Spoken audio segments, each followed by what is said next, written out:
What's going on, gamers? So we have official information here. I was going to make another video about some other information I got earlier, but now Sony actually announced the Days of Play 2025 deals, and now we know what's discounted in the US and what's not. And we saw what's happening outside of that. This is a very important video, and there's a lot to talk about here. Definitely considering that Microsoft has still yet to say anything. No price match, no nothing. You know what I mean? Just continue the anti-consumer route. It's embarrassing, man. Richest company in the world does not want to give you guys any deals. And then, look, this is something else. You got people coming here saying, oh, they do this every year. Don't they drop the price every generation? History does not always repeat itself. And I was talking about that earlier. And I've had multiple discussions with people who are coming in here trying to defend Microsoft. I was like, why are you doing this, bro? No, it's wrong. Sony embarrassed them. They made them look like fools. And now they're doing it in the US where they didn't decide to jack the price up, because this is the problem. They didn't decide to jack the price up. They didn't even decide to jack the price up ahead of the 145% tariffs. They still waited and then dropped down to 30% and they didn't do anything. And then they do a discount. And there's some people, whoa, the PlayStation 5 has been out 5 years. And I've been telling people that. But guess what, though? The Pro has not. It just came out and they did a $50 discount already. That's embarrassing to Microsoft. Sony is laughing at Microsoft why they do this, but they're secretly preparing for Nintendo. That's who they're really worried about. So we need to get into this and we need to talk about this, because there's people that are defending Microsoft. It's like, why are you doing this? I don't understand why you're being that dumb. Like, come subscribe. Let's get into this. So let's go down. Let's look at these deals. Deals directly from PlayStation and participating retailers from May 28th to June 11th in select regions. Save on hardware and accessories, including PlayStation 5 consoles, DualSense controllers, and more. You can find these offers on directplaystation.com, or available as well as participating local retailers. Please note that offers and promotions dates may vary. Obviously, we know about that. So we're going to talk about some things that are even more embarrassing. One, I've heard some people say Sony stockpiled. You think the series consoles are not? They don't sell. So that's why they're doing this. So why would you jack up the price if you're not selling? That's why I say that Microsoft are morons. You could be trying to get whatever you can to make your generation numbers look better. Entry-level Series X into Game Pass. And if people want to leave Xbox and go to PC, which a ton of people have done, or some of them go to PlayStation, they would at least carry over things because you got them in your ecosystem by a cheap entry point. Even cheaper than Nintendo at a point. But now the way you're doing things, no. Stupid. But in the United States and Canada, PlayStation 5, Call of Duty, they monopolized for, Black Ops 6 bundle, digital and standard, will be getting $120 discount. And in Canada, $160 discount compared to buying separately. Microsoft's IP again, by the way, which they're supposed to have now. So Activision does publish, but still. I don't want to hear that, oh, they're going to sell more on there. Shut up with that crap. They would have sold more regardless whether they monopolized or not. The monopolization did not work out the way they thought it did. One, they wanted to do that to say, they thought that was going to increase Game Pass by probably like 15, 20, 30, 40 million sales. That didn't work. Phil Spencer said that Game Pass is not for everybody. He realized Call of Duty was some temporary little fluke. But then in the long term, it dropped off big time. Now we're back to where we are. They decided to jack the price up after all that pro-consumer appeared to be behavior. And I've told people before, Sony doing this is not pro-consumer. This is something you should do after you've been in the industry and your generation heading into the 5th fiscal year. There should be price drops. There should be deals. You know what I mean? That's just part of the market. They're not doing anything amazing to me. So I have to re-explain this to people because they're Xbox fanboys that can't handle that Microsoft are morons and don't want to admit it. You want to defend a trillion-dollar corporation. Get their balls out of your mouth. It's embarrassing that they're selling a PlayStation 5 for $400. And what are the prices of the Series X right now? With Call of Duty included, a $70 game. What type of deal are we getting here? $400, y'all. Think about this. This is embarrassing, Microsoft. Where are you at with Series X bundles? So at least for like $500, $449, something, you know what I mean? Just absolutely nothing. It's pathetic. And it tells you a lot about what Satya Nadella always has thought about the hardware. That's why y'all got that mistreatment. And it's insane to me that a console base can get so much mistreatment and so much slap in the face, and they still defend a corporation. This is the only console base I've ever seen do this. Ponies don't do that, but they're just openly stupid in a lot of ways. Nintendo has the most intelligent community by a mile. Um, in select regions such as Europe and Asia, PlayStation 5 console digital and standard will be on promotion starting at £399, £339, and 65,980 yen. $50 off PlayStation 5 Pro consoles. So they actually dropped the price of the Pro console. They're eating the costs and jacking it down even more. State of play is that's not part of PlayStation 5 Pro. That's what I'm saying. It's not an excuse. I just give credit where it's due.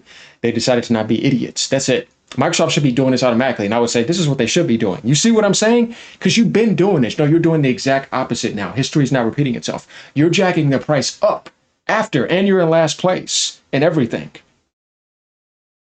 Ahead of somebody that's beating you, both companies. Nintendo didn't jack the price up in USA. Sony didn't jack the price up in USA. And when they put the tariffs down to 145, remember they did this when the tariffs were 145. They went all the way down to 30%. They didn't adjust to that 30%, and they didn't adjust to this. That's disappointing. If you don't think this is disappointing, I don't know what to tell you. And I just find this over Nintendo focused behavior very fucking odd. But yet this is being ignored. It's just weird, man. Oh, I know the answer because I can see past people, but I'm just saying, man. So going down here, $50 off PlayStation VR 2 and VR 2 Horizon Call of Mountain bundle. $30 off Post Explorer wireless earbuds. $30 off DualSense wireless controller. $20 off Access controller. $20 off the dual wireless controllers. Save big, you get 30% off. So we saw these discounts in that one video, so we knew about this already. PlayStation Plus memberships, they're doing sales on movies, pictures. I mean, this is stuff that people can do every year. Now, going up, I just wanted to get back to that situation. Sony has announced some monthly games. It's a good month. Finally, they're doing something, right? You got Destiny 2 Final Shape. You got 2K25, Alone in the Dark. And I don't know what the hell is the name of that game. I think that's Bomb Rush, Cyber Funk. Yeah, there we go. So that's not too bad. Then we got some bonus catalogs. Okay, actually a good month. So Sony's actually doing something positive. Like I said, they got something positive going on. I'm still not impressed. It's terribly disappointing still. I want to see them turn around and do something from a first-party development perspective. But to like even just update on the year, obviously Microsoft has still had a much better year when it comes to dropping first-party games that they monopolized for on their Game Pass service, putting games on PlayStation, strengthening their publishing position. But they just had the perfect opportunity to carry all that, drop the price, put their games down to $59.99, say, we're going to be more pro-consumer than everybody in the industry. We're the richest. We can do it. We love you guys. So we're going to keep making you guys feel better about our behavior, not just slam it down. And you can get mad at me because I called it out. They're the ones that did the anti-consumer move, not me. This is where I realized that people are just like, bro, are you this brainwashed? Wake up. You know what I mean? Because it's like, do you realize that they never were anti-consumer? And I told people before, because somebody, listen to me, because somebody does a pro-consumer move does not mean that they're pro-consumer. It just means that they made a pro-consumer choice on the game board. But yet they could be 97% all anti-consumer choices outside of that. And you would think that they're pro-consumer because they did one thing pro-consumer? No. If you're a pro-consumer, it's literally at your heart and at your core. And everything you do is mostly pro-consumer. You could say your historical track record, your resume, your whole entire history is seen in totality as pro-consumer. I'm going to go deep on it because I'm tired of this crap. Who's always been cheap and entry level? Nintendo. That's why I said they're the most pro-consumer. They always have been by a mile. They're pro gaming. They protect their IPs. They care about their IPs. They care about gaming. They don't outsource their crap. They don't say, here, limited runs, because I don't want to do physical copies myself. You see what I mean? They don't kill physical games. They don't do politics. They don't do microtransactions. I've said this multiple times, and I say this for a reason because you need to realize something. Either you're making a real video game for me, or you're trying to make more money off of me and scam me. I've showed you guys so much anti-consumer behavior over here and how it's been supported from a third-party standpoint more than anything because they're not being bought for first-party. So who do you think's been doing all that type of behavior? Mostly third-party. And then Microsoft been going against physical with Game Pass a long time ago. They've always done anti-consumer behavior. Should we start with the DRM? What do you think started that crap? Keys and all that. They want to do that in the Xbox One era. They did that 10 years too early, maybe earlier than that. So none of them obviously are saints. We know this, but we're just trying to scale the ratio here and tell you, go look at the track record historically. You don't really want to try to defend Microsoft because as an actual company, I didn't say video games, as an actual company, they're, you don't want to know. I mean, you don't want to know going all the way back to Bill Gates days. Were you up to date in the 90s to see how they got to what they are today? Sony's not that good either. You know what I mean? All of them, like I said, pick your poison. But if we want to have debates about things, we're going to have some debates here. And I'm going to tell you, look at the video games and see who's shown the most love for video games, who's given the most to it, who's created and developed the most games for gamers and sold the most. That means you showed the most love for gaming. We're talking about an artist here, right? Because I go in the music industry, who's selling the most and who's creating the most music. You're adding that to the world. Tell me who outdoes Nintendo. 30 straight, almost 40 straight years simultaneously handheld and consoles and creating games simultaneously, opening up entire universes of trading cards, animes with the Pokemon world. Still today, they're going crazy over it. They've done so much and gave so much to the gaming world. That's why I say that they're pro gamer. It's not just about being pro consumer, but it's also about being pro gamer. Like, how much have you done for the industry? How much have you inspired so many developers in so many games with the foundations of jumping, wall jumping, just everything? Just look at it, y'all. And then you will see what I'm talking about. But nobody looks at it this way because they're fanboys. I look at things and say, this is actually what you're doing. It's the intelligent manner. It's like, okay, I see what you're doing for the gaming industry. And it's actually growing. Microsoft has the most money in the world, but they can't make the gaming industry grow. You can't tell me it's not pathetic, y'all. All that staff, all that money, all that budget, all that technology, and there's no growth. You have to monopolize to make it look like you're growing. That should just tell you that as individuals, they're nowhere near the bracket of the individuals in the Nintendo department, or Sony either, obviously, because they can't beat Sony and Sony beats Nintendo. So if you want to learn something about how to win and grow in the gaming industry, I would look at who's winning. The winner is showing you how to do the game right. But you got people over here projecting loser mentalities because they listen to losers, rich losers. And I said, take your benefit, but don't think like a loser though. Wake up from that. And I'm over here being real about that. I'm saying all companies aside, you know what I mean? Do you want to think like a loser or do you want to think like a winner?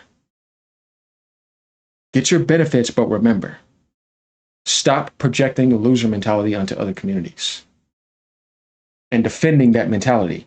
Wake up and be more intelligent. You see what I'm saying? Regardless of who I liked or not, even if I only liked the PC, I still would be saying the same thing. See, because I like to speak on whether this is an intelligent projection or is it a stupid projection. And I see people do dumb stuff because they want to be fanboys, want to be fanboys for a side.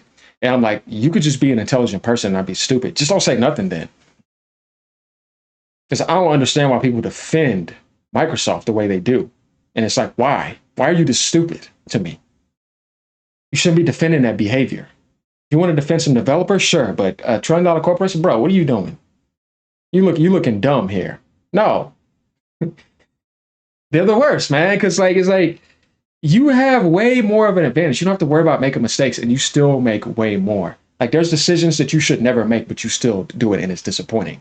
So that's kind of what I wanted to say. Let me know what you guys think. Like I said, Sony embarrassed them. They made them look dumb. Not because Sony did something amazing. No, because they just continued doing what they've always done, and they didn't make a stupid decision. But they have made dumb decisions that I have waxed on. And anybody that's made dumb decisions, I wax them. If Nintendo makes dumb decisions, I will wax them. But they hardly do. They don't make that many stupid decisions. From a gaming standpoint, no, all this other stuff y'all talk about, it's like, this is petty stuff. And it's way worse over here. I want to see you really talk about something that's really a problem. Mario Kart 80 was somewhat of a problem. You know what I mean? That's a problem that you got to approach. So we approached that already. Outside of it, I'm like, what are we talking about here? Because they're preserving physical media. But I'll see people not attack Microsoft for what they were doing, but yet go attack Nintendo, but yet they're the ones preserving physical media. All their games are still physically on the cart. And it blows my mind that the company that's been killing physical media, even Sony's mostly digital now and promotes that they don't say anything. And it's like, I can't believe that I'm watching human beings be this retarded on Earth. Or it's like the company that's preserving it is getting attacked and you're looking for an angle and some little shortcut in to make it look bad that way, when it's like I said again, it's way worse over there. Why are you this stupid? Like this hypocrisy is insane. I thought the hypocrisy was bad in the PlayStation community, but it's actually just as bad in the Xbox community and worse because they dump on you and they shit on you and they sacrifice everything that you supported for decades and jump to somebody else and sell out and screw them. And then you want to defend them because they threw you a service. But yet the rest of their behavior is unforgiving in a lot of ways. I'm saying, like, if you build a relationship with somebody and they do that type of behavior to you, no, they're cheating on you, they're lying to you. You know what I mean? It's like, what are you, some fucking cuck? You Xbox players, you fanboys? Because that's what it seems like. Not all of you, some of you are cool. You know what I mean? Like, I see people come on my channel, they're just being real. Even if you do attack me, hey, if you're being real, it's cool. You know what I mean? Like, I like Adidas. That's a cool dude that I've met. I'll call some people out, you know what I mean? And say that they're cool that I met. You know what I mean? I met some cool people online, like Bruv and them, you know what I mean? I've met some cool people that I have no issue with. But then I see like some of these fanboy posts, and then I'm just like, yeah, man, you see, you're doing it again, bro. You're giving unfair treatment to Nintendo, but you are not giving that treatment over there. And it just makes me realize that you're just used to be an Xbox fanboy, and now you're on PC, and you can't stand that they're winning and that their stats look so good and that they can win doing that, and Microsoft can't. So therefore, you want to try to throw in some low blows. And I'm like, are you really being genuine? Or are you just grifting? Because I want to talk about real problems here, man. All this petty stuff to me, it's like, let's get to the real stuff here. What are the real problems in the industry right now? Politics is the biggest problem in the industry. Everybody knows this. Microtransactions have been the biggest problem. Just like gotcha was one of the biggest problems. And it's still alive. It blows my mind. We could talk about so many problems, layoffs, like, you know what I mean? And all these problems that I've just talked about, they don't exist in that world over in Nintendo. But nobody gives them credit for that either. They don't say anything. I'm the only one doing it. In this circle that I've seen, because I know people all outside of it that are not this dumb. You know what I mean? And I just have to say it because I'm an honest individual. And even if I know people are leaving because they're fanboys, I still do it because I'm not going to be fake and cater to you and kiss your ass so that you can give me money or sub to me. I'm not a fake person. So I will piss off a lot of people. They will think I'm cocky and all that too, but it's like, at the end of the day, I don't care, man. We're all playing the game. You signed up for the game. I'm over here being genuine. Some people are not going to like it because I call out their fakeness. And they know I'm being genuine. And they don't like it because I'm not being a fake fanboy. Why would I do that? I thought we were here to help. That's not going to help. That's just going to make people more blind and stupid. But all right, y'all, let me know what y'all think. Like I said, you see my frustration for Microsoft. Like I said, I'm not going to ignore that because they have yet to say anything about it. And it's weird that of all the people I've seen complain about things, that none of you have said nothing about it at all. It's because you're Xbox fanboys. Later, y'all.